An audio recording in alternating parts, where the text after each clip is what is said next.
మన ప్రభువును రక్షకుడునైన యేసుక్రీస్తు వారి శ్రేష్టమైన నామంలో అందరికీ వందనములు.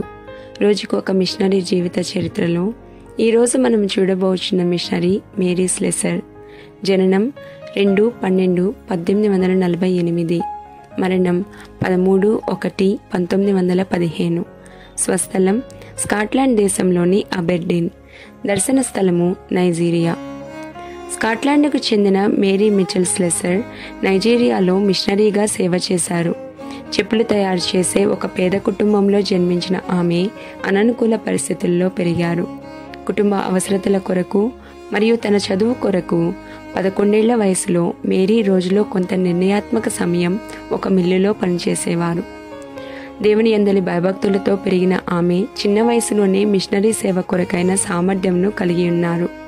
ఆమె డుండీలోని ఒక స్థానిక మిషన్లో చేరి క్రైస్తవ విలువలను పెంపొందించుటకు పేద ప్రజల మధ్య సేవ చేశారు. ఆఫ్రికాలో ఎంతో గొప్ప సేవలను అందించిన డేవిడ్ లివింగ్స్టన్ ఆమెకు ప్రేరణగా నిలిచారు. కాగా లివింగ్స్టన్ మరణం గురించి ఆమె వినినప్పుడు అతని అడుగుజాడలను అనుసరించి తాను కూడా ఆఫ్రికాకు వెళ్ళవలనని ఆమె నిర్ణయించుకున్నారు. యునైటెడ్ ప్రెస్బిటేరియన్ చర్చ్ ఆఫ్ స్కాట్లాండ్కు తనను తాను మిషనరీగా సమర్పించుకునేటప్పటికీ మేరీకి 28 సంవత్సరాలు మాత్రమే. ఈడెన్బర్గ్లో శిక్షణను పూర్తి చేసుకున్న తర్వాత ఆమె 1876వ సంవత్సరంలో నైజీరియాకు పయనమయ్యారు.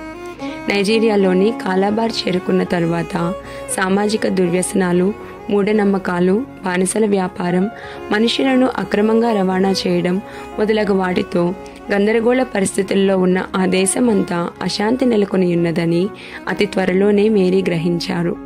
ఆమె స్థానిక భాషల్లో ఒకటైన ఎఫిక్ భాషను, అక్కడి పద్ధతులను మరియు వారి సంస్కృతిని నేర్చుకున్నారు.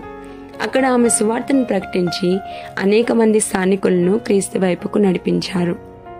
ఎంతో దృఢమైన సంకల్పాన్ని కలిగి ఉన్న మేరీ ఇతర గ్రామాలకు వెళ్ళుటకు కొన్నిసార్లు రాత్రంతా ప్రయాణం చేసిన సందర్భాలు కూడా ఉన్నాయి. ఆమె 1888వ సంవత్సరంలో అనేక మంది మిషనరీలు చంపబడిన ఓకోయాంగ్ అనే ప్రాంతానికి వెళ్ళి అక్కడ మిషన్ స్థావరాన్ని విజయవంతంగా స్థాపించి సువార్త సేవను చేపట్టారు. సువార్త ప్రకటించడంతో పాటు స్థానికులు సాధన చేసే మాంత్రిక విద్య మరియు వారు అనుసరించే అన్యాచారాలకు వ్యతిరేకంగా మేరీ తీవ్రంగా పోరాడారు. ఆమె పోరాడవలసిన అత్యంత భయంకరమైన ఆచారం ఏమిటంటే కవల పిల్లలను చంపే ఆచారం. కవల పిల్లలు శపించబడవలనని నమ్మే ఓకోయాంగ్ ప్రజలు ఆ శిశువులను దేవతలకు బలి ఇచ్చేవారు. అలా చేయవద్దని మేరీ వారిని వేడుకునేవారు. పైగా ఆ కవలలను తన ఇంటికి తీసుకుని వెళ్ళి తన సంరక్షణలో ఉంచేవారు. అంతేకాకుండా ఆమె పలు పాఠశాలలను, క్రైస్తవ ఆలయములను నిర్మించారు. ఆమె చేసిన పనిని కొనసాగించుటకై అనేక మంది యవ్వనస్తులకు శిక్షణ కూడా ఇచ్చారు. నైజీరియాలో తాను పరిచర్య చేసిన సమయమంతా ఆమె తరచుగా మలేరియా జ్వరంతో బాధపడినప్పటికీ సేవ నిమిత్తమై దాన్ని ఏనాడూ లెక్క చేయలేదు.